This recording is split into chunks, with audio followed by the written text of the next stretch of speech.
16-year-old female scientist opens her eyes and finds herself transported to a beast planet, awakening Quad S-class irresistible pheromones, legendary white tigers, cunning lions, dominant pandas, and evil dragon lords. A group of interstellar giants pursue her madly, seeking comfort. In the desolate and dark toxic bug planet, a girl with flowing hair and tattered clothes curls up in a crater. From a distance, she looks as small as a baby, but up close, she turns out to be an adult female. She lies quietly in the huge, barren crater like a delicate flower blooming in the endless night. Frederick and Enzo feel their hearts racing and blood surging, especially when they see her tender skin partially exposed. They have never seen such a beautiful female. They come to sweep the battlefield today, just as they receive reports that this planet has been abandoned and prepare to return to the city. Everyone's detection bracelets start ringing. The display shows not the discovery of toxic bugs or resources, but a female. The two colonels immediately follow the instrument's direction. They never expect to actually see a female. The two men quickly take off their clothes to wrap her up and gently lift her, moving carefully as if protecting a precious treasure. Soon, the warship arrives at the medical center of Central Star Military Base. Frederick takes the green channel all the way, carefully placing the girl in his arms into the examination machine. Enzo stares intently at the unconscious girl, his eyes full of worry. All physical health indicators are normal. Pheromone status unknown. The two breathe sighs of relief seeing the normal health indicators, but frown when they see the unknown pheromone status. At this moment, the unconscious Becca holds her head and wakes up. Frederick and Enzo quickly approach when they hear movement. She slowly opens her eyes, crystal amber-colored, flowing with brilliant light under the illumination, exactly like precious gems, mesmerizing both men. Becca also stares in shock at them. Two extremely similar handsome faces are close at hand, with deep contours. She just does an experiment and it explodes. Has she been blown abroad? Frederick and Enzo think they have frightened her and quickly step back, performing very gentlemanly bows. Sorry, noble female, our rude behavior has disturbed you. How do you feel now? Do we need to leave the medical bay so you can rest quietly? Female, medical bay? Becca looks at them with a confused expression. You are hearing the little female speak, with a soft, sweet voice and actively asking about their names. The two immediately answer excitedly. Respected female, we are twin brothers. I am the older brother, Colonel Frederick of the Elite 1st Special Forces. I am the younger brother, Major Enzo of the Wolf Anti-Terror Elite. So you are twin brothers. No wonder you look so similar. Becca feels overwhelmed by their excessive politeness and impressive identities. Hello, I am Becca. Becca really looks like a sleeping begonia flower just now, sweet and charming. Both men's eyes showed gentle smiles. Becca feels surprised by their inexplicable goodwill. Her gaze moves past them to see the bionic robots nearby, the holographic projection technology on the walls with automatic sensing screens, and even through the windows. She sees flying mecha squads, spaceships, and planetary rings in the air. She realizes she has not been blown abroad, but blown off Earth entirely. Respected Miss Becca, who abandoned you on toxic bug planet. Imperial females are already scarce, each treasured like jewels, especially a peerless beauty like you. Who has such audacity? Frederick asks with a dark expression. Becca holds her head, pretending amnesia. I seem to remember nothing. The two men seeing this, hearts immediately tighten. Just seeing the unknown pheromone status, they suspected her pheromones suffered severe damage. Sure enough, even her memory is damaged. She was not only abandoned, but also suffered cruel torture beforehand. Then do not think about it. Frederick thoughtfully hands her water. Your body is still very weak. Do not strain yourself. Becca drinks some water and looks down at the military cloak covering her and large patches of black ash on her skin. Can I take a bath? I wonder if I have the honor to invite you to my estate, where there is Central Star's most advanced bathtub. I guarantee you will bathe very comfortably. Hearing this, Enzo turns to Frederick, alarm bells ringing in his mind. Only now does he notice Frederick has also set his sights on her. They have had very similar preferences since childhood, but he will never give way, even to Frederick. Thinking this, he launches an attack.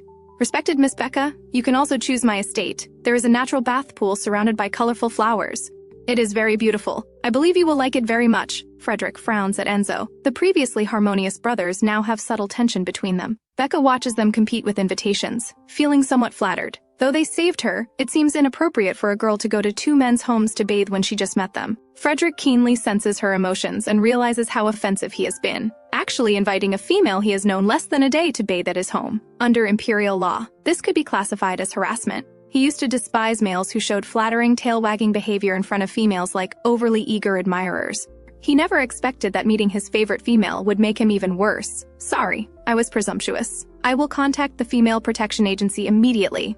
Okay, thank you, Becca nods. But besides the black ash, her body also smells unpleasant, like toxic bug slime. She cannot stand another moment. I see there is a bathroom here. Can I use it first? Frederick and Enzo look at the narrow temporary bathroom in the medical room and object together. No, this bathroom is too small and crude. It does not match your status at all. Becca has a confused expression. What status? It does not matter. I do not mind. She quickly runs into the bathroom. A few seconds later, she pokes her head out embarrassedly.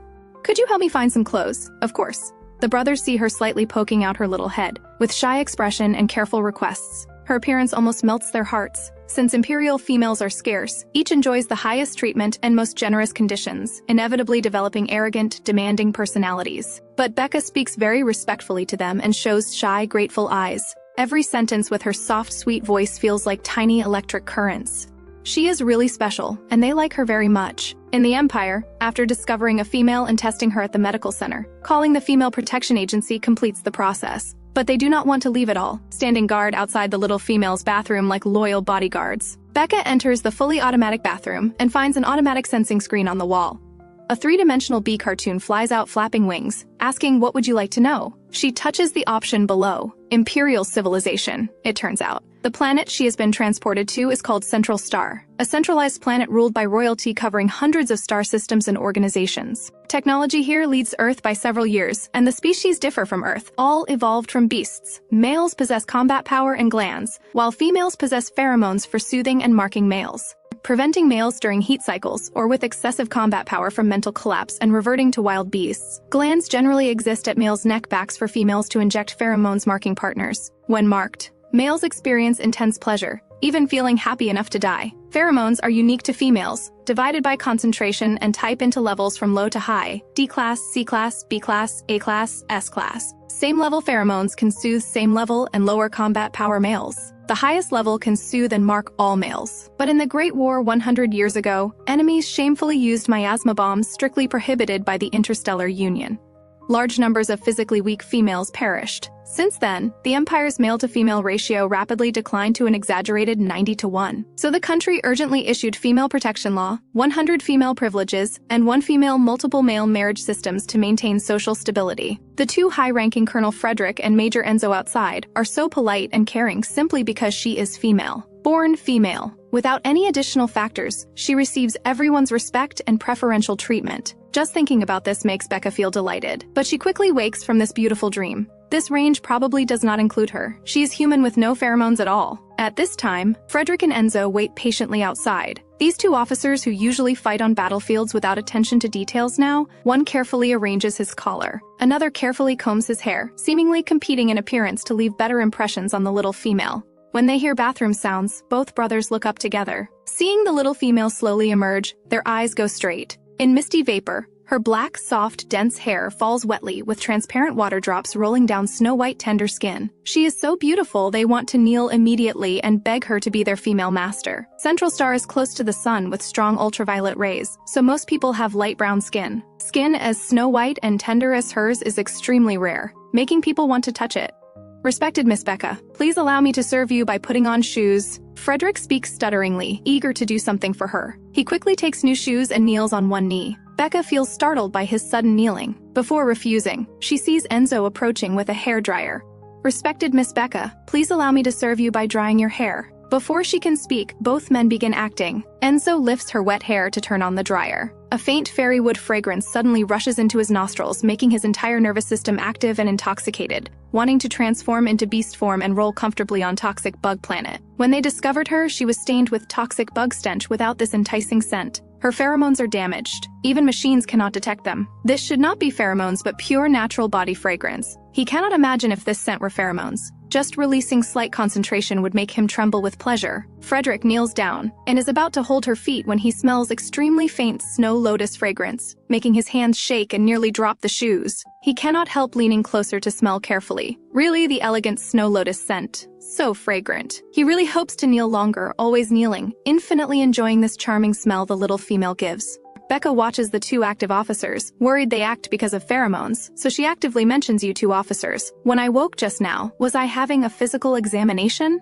Frederick and Enzo immediately wake from the fragrance enchantment hearing this. Have they discovered something? Pheromones damaged, unable to drive pheromones, or feeling complete loss, is that why she asks? Pheromones are as important to females as combat power to males. Anyone losing them would be devastated, but they cannot bear seeing the little female sad and upset. Respected Miss Becca, have you tried activating pheromones before? Becca shakes her head. Previously worried, Frederick feels somewhat relieved. Then do not worry too much. Your pheromone test showed unknown, possibly meaning your pheromones have not differentiated yet. 40% of Imperial females wait until 18 to 22 to differentiate, very common. It might also be your pheromones were severely damaged by bad people, causing undetectable pheromone damage. But rest assured, the Empire has advanced pheromone repair technology. With peaceful treatment and rest, there will be some recovery. We will also do our utmost to capture those who harmed you. What Frederick does not say, once pheromones are damaged, it is permanent. Using medicinal treatments, the best effect only recovers 10%. Enzo fears her sadness, and quickly says having no pheromones will not affect health, and we will not discriminate. We will treat you equally. Really? Becca turns to him with a smile. This smile is like fairy wood blooming in severe glacier, mesmerizing Enzo so much even the wind seems to blow sideways. False, he lies. In treating her, he will be more special and caring than any female because she is the female he likes. Seeing their certain expressions, Becca feels somewhat reassured. She originally worried that having no pheromones would make survival here impossible. Now it seems, Central Star really has respect and care for females carved into their bones, so she can survive on her abilities just like on Earth.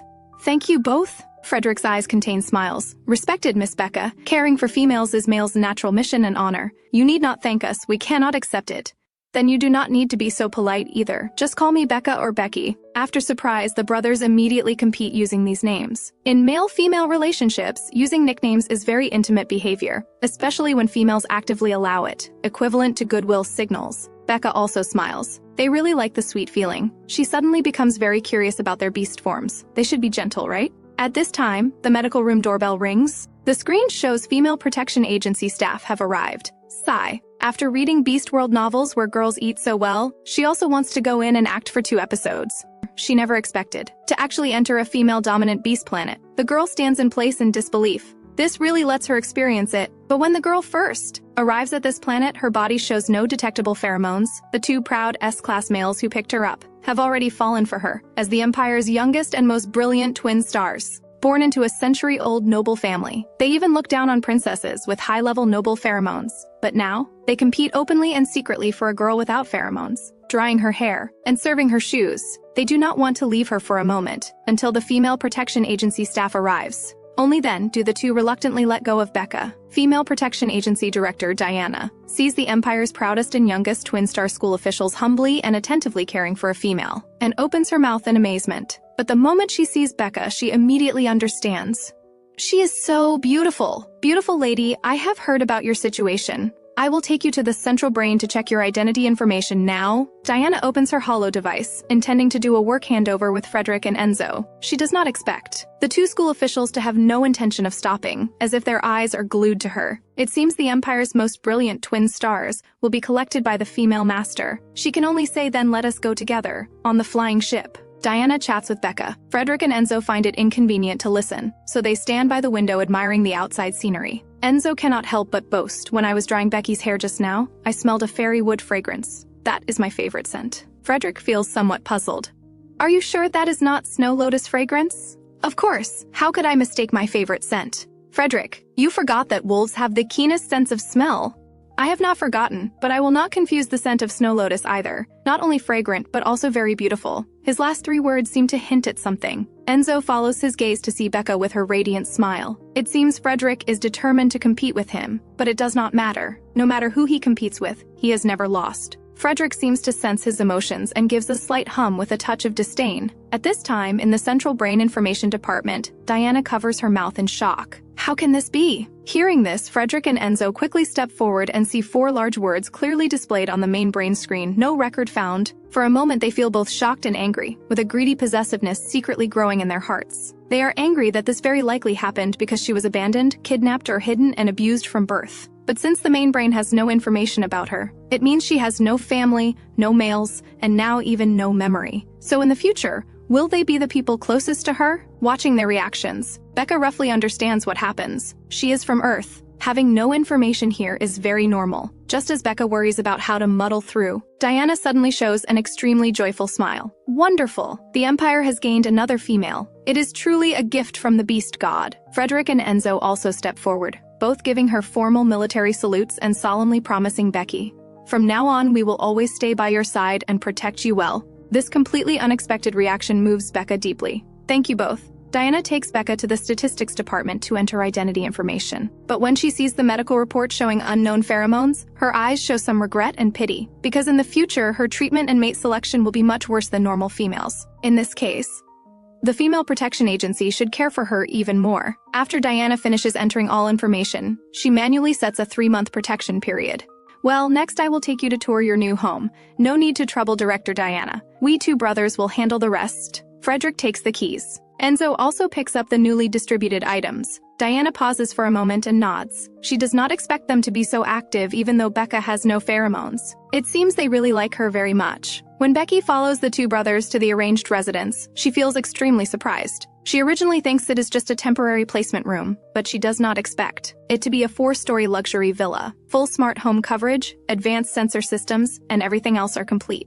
In addition, a cute little bee robot butler flies around the hall. The super sci-fi futuristic design leaves her dazzled. Enzo feels dissatisfied though. This place is too simple. Frederick also frowns. "Becky, if you do not like it here, I can purchase another fully equipped estate for you." An estate? She does not understand the world of rich people. "No need, this place is quite good. Then if you need anything, we can satisfy everything." She thinks for a moment. "I have amnesia and forgot many things. If you are willing to tell me about this country's national affairs and conditions, I would be very happy." Since a female likes to hear about national affairs and conditions, no male can refuse this kind of request. After all, this is exactly what interests them and is a great opportunity to show their talents. They nod excitedly and sit on either side of Becca, beginning to talk endlessly, until they have to leave late at night. So, when the night patrol troops pass through the residential villa district, they surprisingly discover that one villa's upper area and surrounding grass emit 2 abnormally strong S-class male scents. According to the detector, both possess military-level powerful combat power. What kind of person lives in this villa to have 2 high-level military S-class officers personally guarding? The next morning, as soon as Becca opens the door, she sees Frederick and Enzo, who have been waiting outside for a long time. One leans stylishly against the flying ship, holding a large bouquet of begonia flowers. The other stands behind a group of workers who are methodically unloading things from the ship cabin: furniture, decorations, clothes, and other daily necessities. When they see her, they all bow in unison. Enzo hands the flowers in his hands to Becca. "Today is your housewarming celebration. We came specially to congratulate you. Do you like these flowers?" "I like them. They are very fragrant and beautiful." "Did you just pick them?" "No." Enzo feels somewhat guilty. He feels embarrassed to say that he started keeping watch from the middle of the night, and when the first ray of dawn light fell and the flowers slightly bloomed, he eagerly picked them to give to her. "No? Then what is wrong with your ears? They are redder than the flowers." Boom! The originally faint blush on just the tips of his ears instantly spreads to his cheeks and neck. Enzo feels embarrassed by her teasing, his whole body like a cooked shrimp. Becca cannot help but laugh. Frederick sees her chatting and laughing with Enzo, and something flickers in his eyes. He puts down the items in his hands and walks over. "Becky, I do not know what style you like, so I just randomly picked some furniture. You do not mind, do you?" Becca looks at him with sparkling eyes. "Of course I do not mind. You have very good taste." Her light compliment wipes away all the subtle sourness in his heart. He must work harder to do more and more. After the two finish unloading the goods, they clean with the little bee robot, staying busy until very late before taking a short rest. Becca feels extremely grateful and wants to repay them somehow. But instead, Frederick takes out a box of candy from his pocket. "Becky, this is for you. Try it." She has always been fond of sweets, and cannot resist this temptation. She eagerly takes a piece and puts it in her mouth. The next second, she feels terrible. A strong artificial sweetener taste spreads in her mouth. Frederick sees her expression looks bad and asks nervously what is wrong. "Do you not like it? Where did you buy this candy?" "I did not buy it. It comes from New Beauty Mall, specially supplied for royalty and noble families. The impurities are only 10%. "Just this? Are you kidding? Is there any other candy?" Frederick and Enzo look at each other with confused expressions. As if saying candy is candy. What other types could there be? Becca understands. The entire Central Star has only this one type of candy, with the only difference being the amount of impurities. Civilians can consume candy with 20 to 40% impurities, while nobles and royalty control it within 20%. As someone who loves sweets desperately, Becca cannot accept this at all. So that night, she starts purchasing some raw materials and machines online, and begins developing candy herself. smelling the sweet aroma of the finished products inside. She opens her hollow device and sends a message, "I have a surprise for you both." Specially prepared for them? The two brothers feel overwhelmed with joy after receiving the message. How can there be such a wonderful female in the world? During this time, Colonel Frederick and Major Enzo frequently enter and exit the residential villa district. Soon rumors spread in the troops. The Imperial Twin Stars are simultaneously pursuing a female without pheromones. When the rumors reach Countess Joyce, she cannot believe the protagonists are actually her own twin sons, especially since they even dare to refuse Princess. Frederick, Enzo, are you crazy? You refuse to agree to the noble high-level pheromone princess but instead pursue an ordinary female without pheromones? Mother, you do not understand her. She is not an ordinary female. She is the most wonderful female in the world. Yes, I have never seen a more attractive female than her. Joyce opens her mouth wide. What kind of terrifying love-struck mindset is this? What could be attractive about a female without even pheromones? Joyce tries to persuade her sons earnestly. I heard her appearance is very beautiful, which is indeed very attractive, but I hope you can both be more rational. Previously, Princess repeatedly expressed her desire to take you both as consorts. If you continue to resist, you might anger royal dignity and even violate the law. The consequences would be very serious. Regarding S-class females, marriage law has special regulations. Due to their extremely scarce numbers, they have the privilege to marry all same-level or lower males. Violators break the law. Princess happens to be S-class, but generally no one resists. All males consider it highly desirable, except for the Twin Stars, not only because they dislike Princess, but also because Princess likes to mark consorts and then confine them in the harem for training and amusement, not allowing them to go out or show their faces, let alone work. Since the moment they entered the military camp, they swore to serve the Empire loyally and would never give up because of marriage.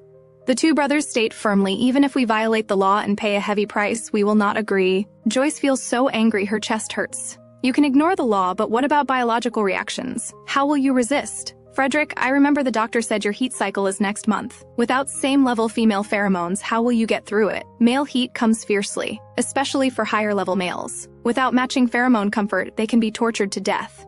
I can take suppressants. Suppressants? You can take them for a while, but can you take them forever? Currently produced suppressants can only provide very brief relief and have very serious side effects. Each injection makes the next heat cycle come faster and fiercer. Long-term use is like drinking poison to quench thirst. Frederick presses his lips tightly and says nothing. Enzo does not know what to say either, because his heat cycle comes right after Frederick's. Male heat cycle craving for sex hormones is written in their genes. If they cannot get it, they become anxious, frenzied, self-harming, and even lose their reason. So they are destined to be controlled by females their entire lives. Many people automatically match suitable pheromones in the central brain when they reach marriageable age. When they encounter high compatibility, they marry directly without any emotional connection. But they are different. They already have someone in their hearts. Seeing the two stubbornly silent, the Count knows these cubs are still young and have not experienced heat cycles or tasted the severity. She uses more serious consequences to frighten them.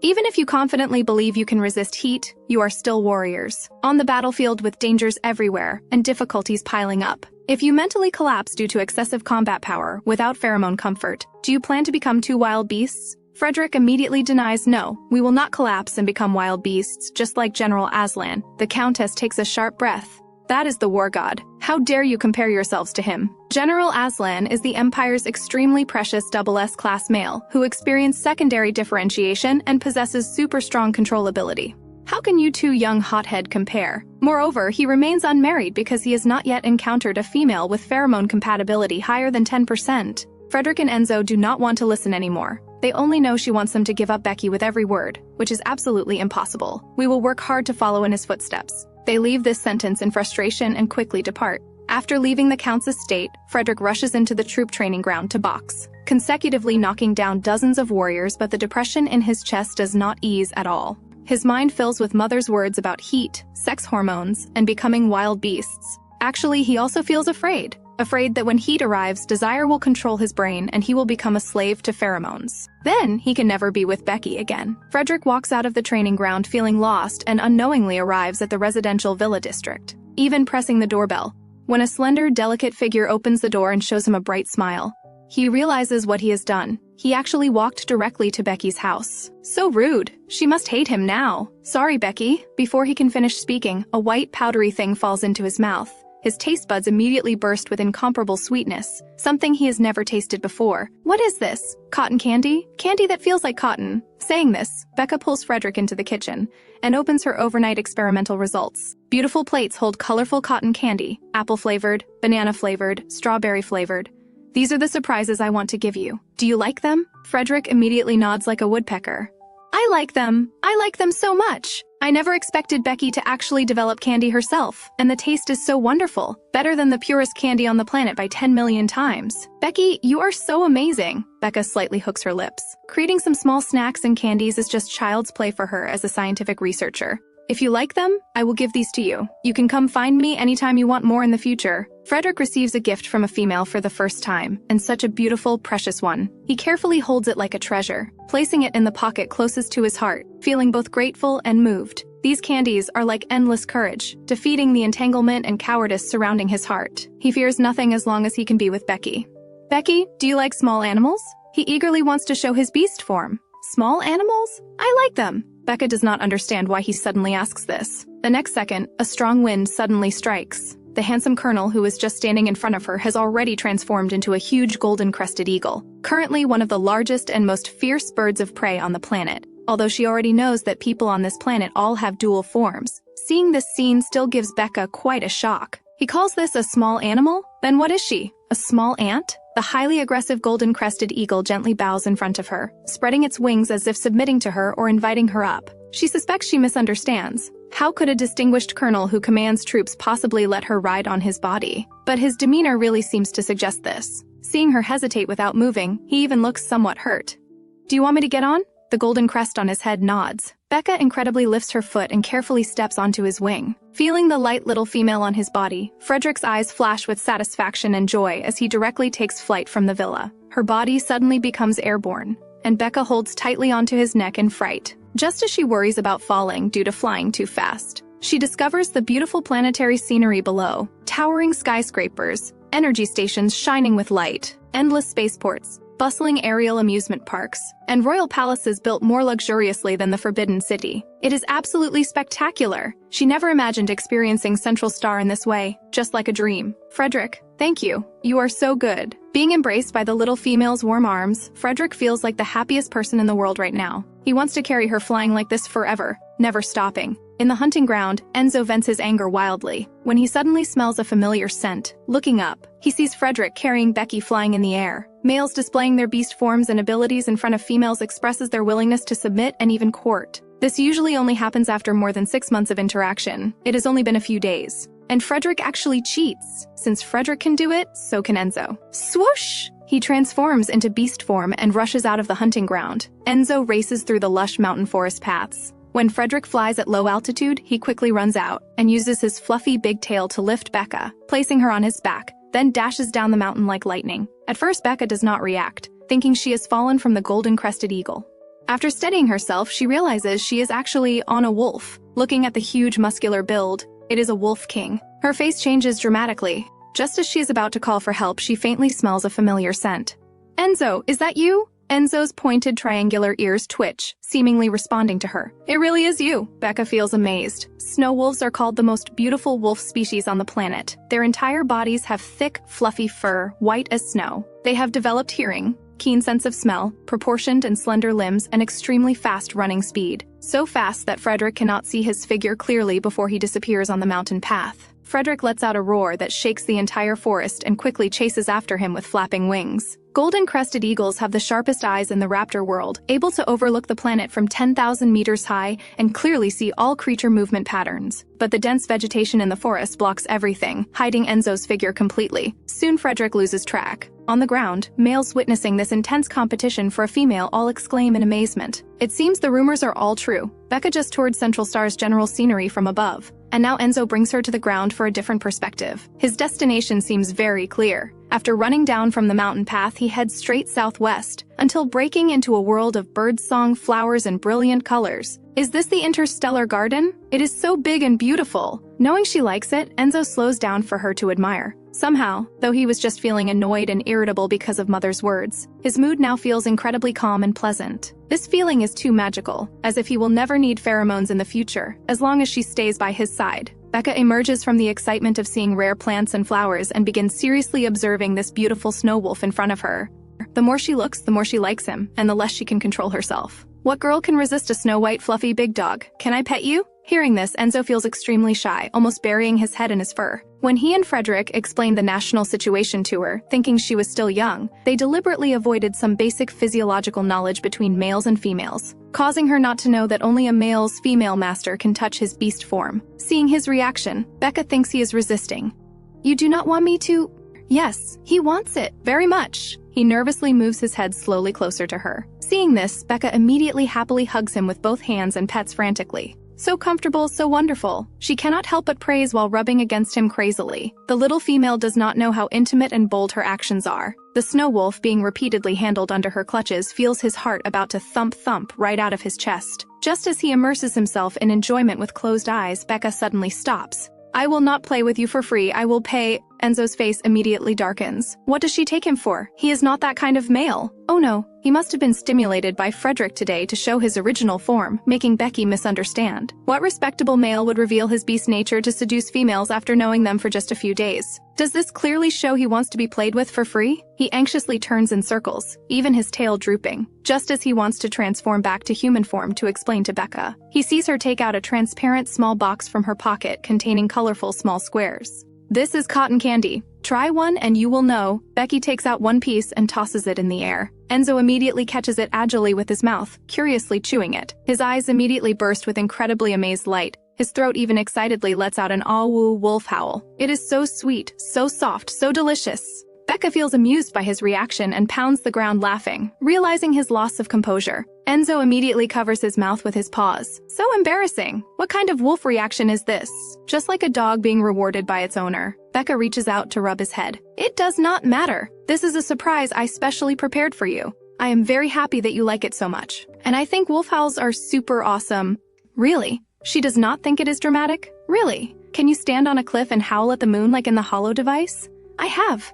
Only seen such cool pictures in books before. Now I have the chance to witness it personally. I do not want to miss it at all. Enzo nods and steps on all fours, walking to the edge of the towering steep cliff. He raises his beautiful head toward the huge full moon in the sky and lets out a long, powerful howl. That deep echo penetrates the entire forest valley, causing countless pairs of green eyes to emerge from the darkness, watching each other warily. Wolves stand on rocks and in ravines, all looking up at their king. At the same time, Frederick, hearing the beeping sound, also quickly flies over. The upgraded version of rumors about the Imperial Twin Stars openly pursuing a female and competing for favor by transforming into beast forms spreads among people again. When it reaches the Countess, she feels very angry. She thought the daytime persuasion would make them restrain themselves somewhat, but unexpectedly, they become even bolder, playing at publicly declaring ownership under everyone's gaze. Are they rebelling against her? If this matter reaches Princess's ears, with her bad temper, she will definitely punish them severely. She only has these 2 sons, and they are so excellent. They cannot fall early. She wants to talk with that female without pheromones, but the Female Protection Agency has set a 3-month newcomer protection period for her. No one can visit without permission. What can she do? She paces back and forth in the living room anxiously. Suddenly, Frederick and Enzo's superior flashes through her mind.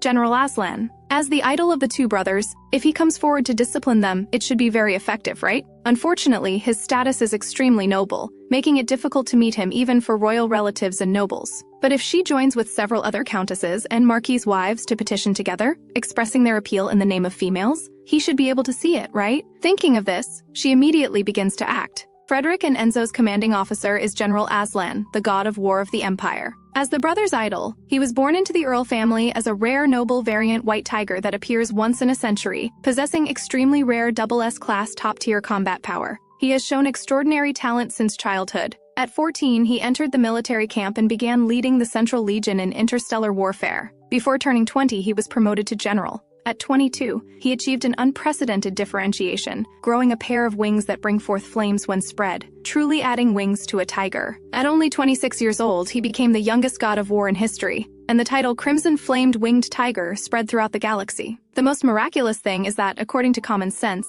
even the strongest males are controlled by females, because they need to rely on females to get through their heat cycles.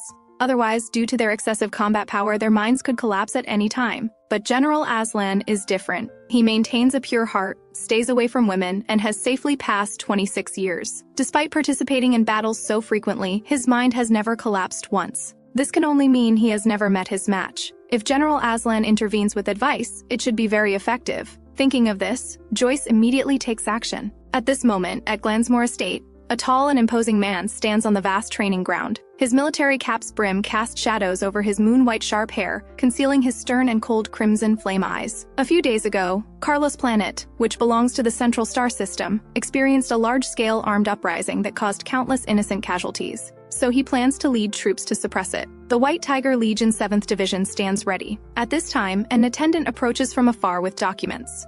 Countess Joyce, together with 5 Marquess and Viscount ladies, has submitted a petition requesting your help. Given that she is a high-ranking female duke, please be sure to read it. General Aslan methodically puts on his leather gloves. The document's content is roughly about his 2 sons pursuing a female without pheromones, asking him to help persuade them to stop. Frederick and Enzo are those 2 promising officers in the military camp. General Aslan's lips curl into a mocking smile as he gives his advice. Getting obsessed with females at such a young age means they will hardly achieve greatness in the future. They should retire and go home to take care of children. The soldiers of the White Tiger Legion 7th Division burst into thunderous laughter. General Aslan turns around. His orange cape billows in the fierce wind as he gives a calm and authoritative command. March out! After waiting anxiously for 2 days to receive a reply, when Countess Joyce finally sees the response, her heart sinks halfway. General Aslan not only refuses to help, but also treats this matter as a joke. However, this is indeed the case. If her sons really get together with that female without pheromones, they could become raging beasts on the battlefield at any time.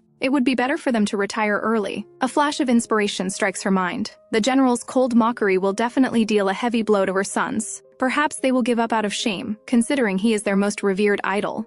With this thought, she happily carries the letter toward the military camp. But before she arrives, the elite 1st Special Forces and Warwolf Counterterrorism Elite simultaneously receive military orders. Planet X takes advantage of the large-scale armed uprising on Carlos Planet to kidnap hundreds of thousands of civilians, forcing General Aslan to go to a barren planet. They unite with 16 planet leaders, mobilizing all their military forces to jointly kill General Aslan, the god of war. If necessary, they might use miasma bombs. Frederick and Enzo slam the table and stand up. 100 years ago, Planet X used miasma bombs banned by the Interstellar Union, causing the complete annihilation of Central Star's entire army, and the subsequent deaths of many females. Now they are shamelessly repeating their old tricks. If they focus all the power of miasma bombs on the general alone, even if he were a beast god incarnate, he would hardly survive. So the Military Affairs Department urgently orders them to immediately head to the battlefield.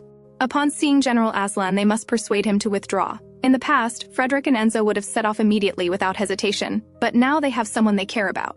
The 2 open their holo devices and send a message to Becca. Sorry Becca, urgent battle orders have come from the front line. We must immediately go to provide reinforcement and cannot accompany you to plant flowers. Fearing she might worry, they say with forced casualness. Just like usual, we will return once the mission is complete. That's good. I wish you all the best. I'll be waiting for your safe return. The gentle and graceful voice of the young woman reaches their ears, warming the hearts of the 2 officers standing on the cold battleship deck. This feeling of having someone who cares and waits for them is truly wonderful. With the flower planting plan delayed, Becca feels that her body has recovered well enough during this time, so she should go out for a walk to familiarize herself with the living environment. Once outside, she discovers that there are hardly any females visible along the way. Everyone who sees her stops to stare as if looking at some rare species. She doesn't know that on Central Star, it's illegal for strange males to stare at a female so blatantly, as it can be prosecuted under harassment charges. Even though the passersby know this, they still cannot control their gazes because they are too shocked. It's surprising that any female would be willing to come out under such bright sun, and one so incredibly beautiful at that. Even if she were to go out, she should be riding in the most luxurious aircraft, followed by a group of high-level handsome males. How could she be walking alone so plainly? If not for the strict laws, they would have rushed over to show concern and offer help. Arriving at a park pavilion, Becca finally sees females, and quite a group of them. They gather together, discussing something unknown with great enthusiasm. Curious, she moves closer and discovers they seem to be discussing cosmetics. Suddenly, she hears a clear male voice from the crowd. As soon as that voice speaks, the surrounding females immediately fall silent. Becca looks through the gaps in the crowd and sees a handsome young man sitting in the center, wearing a white coat and gold-rimmed glasses. He holds a face cream spatula, applying cream to the face of a female whose left cheek is covered with scars. Dr. Sebastian, can the scars on my face really be removed? Centella asiatica has antibacterial, repairing, and collagen-regenerating properties. It can alleviate scars to a certain extent. Although I cannot guarantee complete removal, long-term use will have a fading effect. Even fading them a bit would be good, as long as these scars don't look so hideous and ugly. Amy bites her lip. She is already a D-class female with the lowest pheromone level, and her face was unfortunately burned when she was young, leaving very unsightly scars. She has always felt insecure about this. Dr. Sebastian notices her, emotions and comforts her. Miss Amy, there are no perfect faces in this world. Everyone has their own flaws to some degree. There's no need to feel insecure. As soon as he finishes speaking, Becca is suddenly pushed by a female rushing up from behind. Her whole body tilts forward, colliding with the metal spatula in the man's hand. Dr. Sebastian looks up and sees a stunningly beautiful face. The breeze blows gently, lifting her seaweed-like black silky hair and revealing her palm-sized delicate face. She is so radiantly beautiful and captivating that she seems to contradict what he just said. Dr. Sebastian's expression becomes solemn. For a moment, he feels the entire world has gone quiet. So quiet that he can only hear his own heartbeat. I'm sorry, I didn't mean to. Becca bends down to pick up the metal spatula and hands it to him. Only then does Dr. Sebastian realize how improper he has been, staring directly at a strange female for more than 10 seconds, which is enough for a criminal charge under the law. In his 20-plus years, he has never behaved this way. He stands up and formally bows an apology. I apologize, miss. Please forgive my offense. Becca looks puzzled, not understanding where he has offended her, but she notices something that interests her. The fire-red phoenix tailflower badge on his chest. She has seen this badge in books before. It seems to represent the Imperial Academy of Sciences. Is he a staff member there? The sudden commotion also draws the attention of the surrounding females to Becca. Oh my goodness, you're so beautiful. How can your skin be so fair and delicate? Overwhelming praise floods toward her, leaving Becca somewhat overwhelmed. Dr. Sebastian watches her confused expression, so pure and innocent, forming a stark contrast with her radiant and charming appearance. A hint of smile appears in his eyes. Very attractive. She deserves all the most beautiful words in this world. As he continues watching, he becomes lost in thought again. What cosmetics do you usually use? You maintain yourself so well. What does your pheromone smell like? What level is it? It must be very fragrant and noble. Faced with countless questions, Becca chooses to end all voices with one sentence. I'm an orphan with no pheromones. As her words fall, the chattering crowd instantly becomes silent. An A-class female in the crowd refuses to believe this. She uses A4 type-friendly pheromones, generally used for communication between the same gender, which would trigger a responding pheromone from the other party. But Becca remains unmoved. There are only two possibilities. Either she is a female of higher level than her, or she has no pheromones. She is an excellent A-class female. Higher than that would be the Empire's precious S-class females, each of whom is recorded. And Becca's face is not among them. So it must be the latter. The A-class female withdraws her hand in shock. You really have no pheromones. Becca nods. She never lies. Dr. Sebastian's long lashes lower, slightly covering the flickering light in his eyes. The hints of smile that had just appeared also gradually freeze. They are not from the same world. He should leave. If he stays here any longer, it will be difficult to guarantee he won't continue stealing glances at her. Becca reveals the truth because she wants to dispel their doubts and make time to talk with the man wearing the phoenix tail flower badge. Unexpectedly, before she can speak, he walks away without even glancing at her, seeming uninterested in conversation.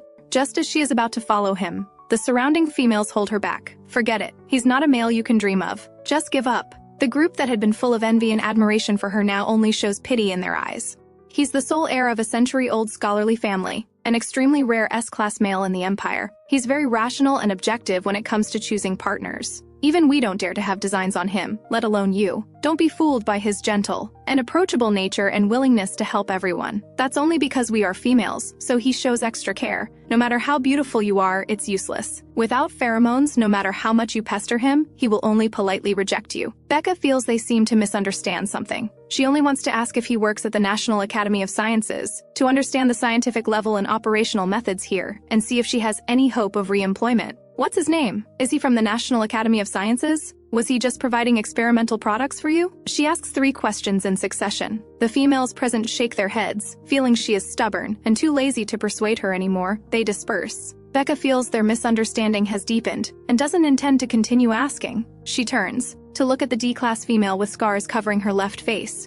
Are the scars caused by burns? Seeing the other nod, Becca continues, "You've already reached maturity. Using external repair creams has limited effect. Laser surgery or botulinum toxin injection treatment must be introduced." Amy looks completely confused, unable to understand what she is saying. Becca doesn't understand the level of medical development here or the professional terminology, so she cannot explain clearly for the moment. She asks for Amy's hollow device number. Later, she discovers that the man wearing the Phoenix tailflower badge doesn't board an aircraft but walks westward on foot. Is he returning to his workplace? Curious, she follows him. Dr. Sebastian walks along, and suddenly senses someone is following him. He focuses his vision and sees a vivid figure in the reflection of the glass from the building across the street. It's her! In an instant, his just calmed heartbeat starts racing uncontrollably again. He deliberately makes 2 detours to confirm that she is really following him, not just going the same way. Why is she following him? Does she want to seek help from him like other females? Asking for some appearance-improving creams? But she is already perfect enough. Every part of her is flawless and needs no adjustment. Or is she interested in him? He dares not think this way. Just thinking about it makes his heart thunder. She is an ordinary female without pheromones, while he is an S-class male. There is no compatibility between them. Even if she were A-class, B-class, or just barely passing C-class, or even had only weak pheromones, he wouldn't be so certain. But now there's a huge gap between them. No entanglement should occur. He clenches his fists tightly, as if making some determination, and quickens his pace. He has never been so rude before, knowing that a female wants to approach him yet coldly evading her. Now she should give up, right? Thinking this, he hears the footsteps behind him become more urgent. Because his strides are too large for ordinary people to keep up with, she even starts running lightly. Why is she so persistent? He becomes confused. The females he knows, due to their high status, generally have very proud and arrogant personalities, especially when dealing with males. They would never have such patience. To follow persistently under the scorching sun, even when deliberately shaken off, they never give up. How can he let such a pure, genuine, and beautiful female endure this suffering? It's simply despicable, but the female-male matching system he has strictly observed all along, and the family education about social equality he has received for so many years, make him hesitate. So he walks directly to his workplace. Becca also stops and looks up, at the towering skyscraper with large letters clearly written on it. She smiles with relief. Central Imperial Academy of Sciences. She guessed right. It really is here. After running all the way, she is breathless and thirsty, wanting to find a place to drink some water. She sees an ice cream vending shop nearby and dives right in. The Academy of Sciences strictly prohibits all outsiders from entering. Once inside, he would truly never see her again.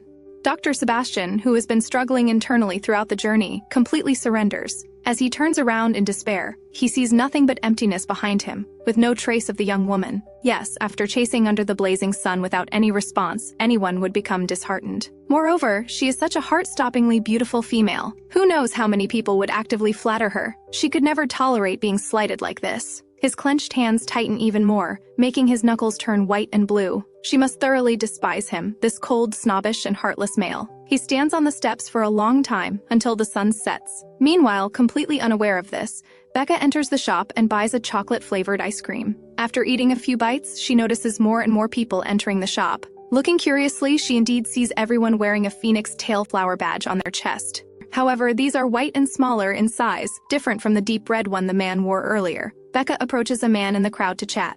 "Hello, are you a staff member of the Academy of Sciences?" Ryan, who has been pretending to buy ice cream like other males while secretly glancing at Becca, never expected the beautiful young woman to smile at him and come over to talk. He is so startled that he drops his ice cream, stuttering badly. He takes several attempts to get his tongue straight.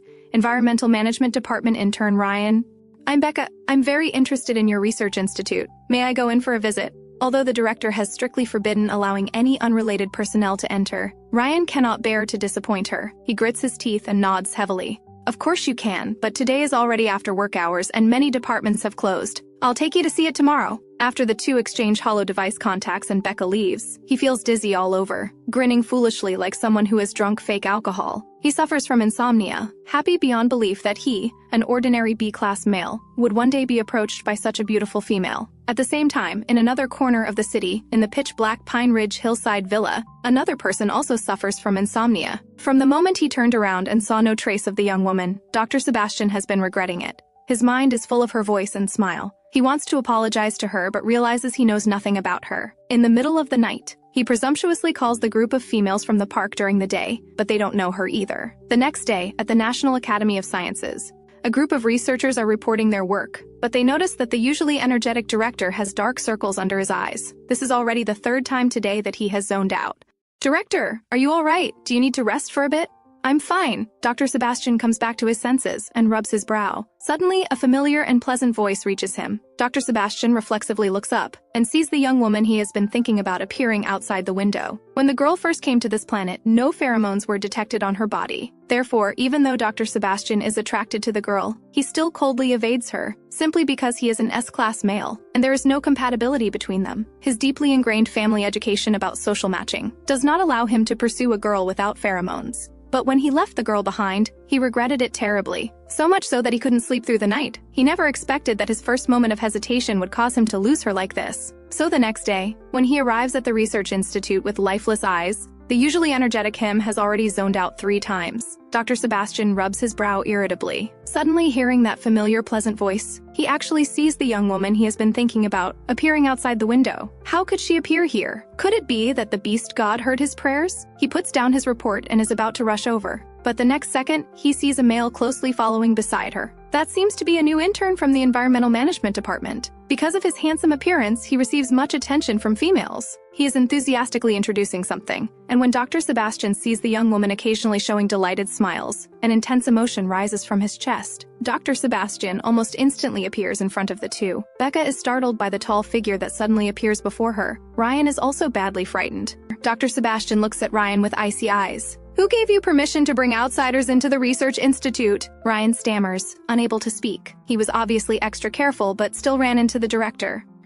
"Director, I'm sorry. My friend is very interested in the research institute, so I brought her in." Hearing this, Becca is stunned. Isn't this the man she met in the park yesterday? He's actually the director of the research institute. Ryan lowers his head, knowing his job is probably lost. He is about to request whether he can escort Becca out before receiving punishment, when he sees the director suddenly place his hand on his chest and bow in an extremely gentlemanly manner.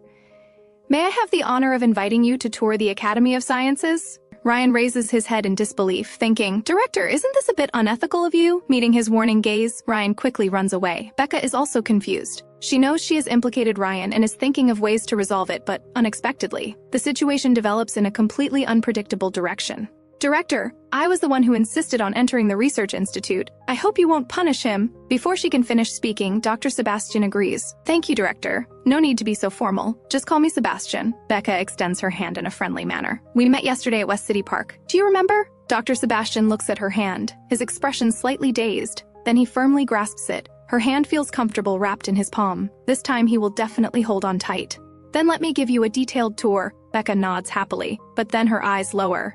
"Are we really going to walk around hand in hand like this?" Dr. Sebastian follows her gaze and his fingertips recoil as if electrocuted, immediately releasing her hand. He actually held her hand for so long. Won't she think he's some kind of despicable lecher? Becca looks at his ears flushed with red and can't help but smile. How can this dignified director be even more shy than an intern? Inside the conference room, a group of subordinates waiting to report important work see this scene and are speechless. The director just abandons them to tour the research institute with the young woman? Dr. Sebastian, worthy of being a director, gives her detailed introductions of various locations, purposes, and production line establishment concepts, making Becca look at him with added admiration. When she learned he was the director, she was already surprised, given how young he is. Recalling what those females said yesterday about him being the sole heir of a century-old scholarly family, she thought he would naturally take over the family business after coming of age. She never expected his knowledge to be so extensive. He truly is a once-in-a-century scientific genius. At this moment, Becca notices a bulletin board with job postings. Combined with Dr. Sebastian's introduction, she learns that Earth and Central Star have similar development progress in biotechnology. She could definitely be qualified for work here. So Becca suggests returning home. Dr. Sebastian immediately panics. He has reserved a table at the rotating restaurant in Central City, originally wanting to have lunch with Becca, but is still mercilessly rejected. Becca's mind is full of thoughts about going home quickly to read more books, combining what she has learned with what is needed here to prepare for tomorrow's job application. Dr. Sebastian feels frustrated and is trying every possible way to keep her. When he hears her say, "See you tomorrow," fearing she might vanish instantly like yesterday, Dr. Sebastian immediately removes the phoenix tail flower badge from his chest. "I'm giving this to you. With it, you can freely enter and exit the research institute without needing to find that intern again."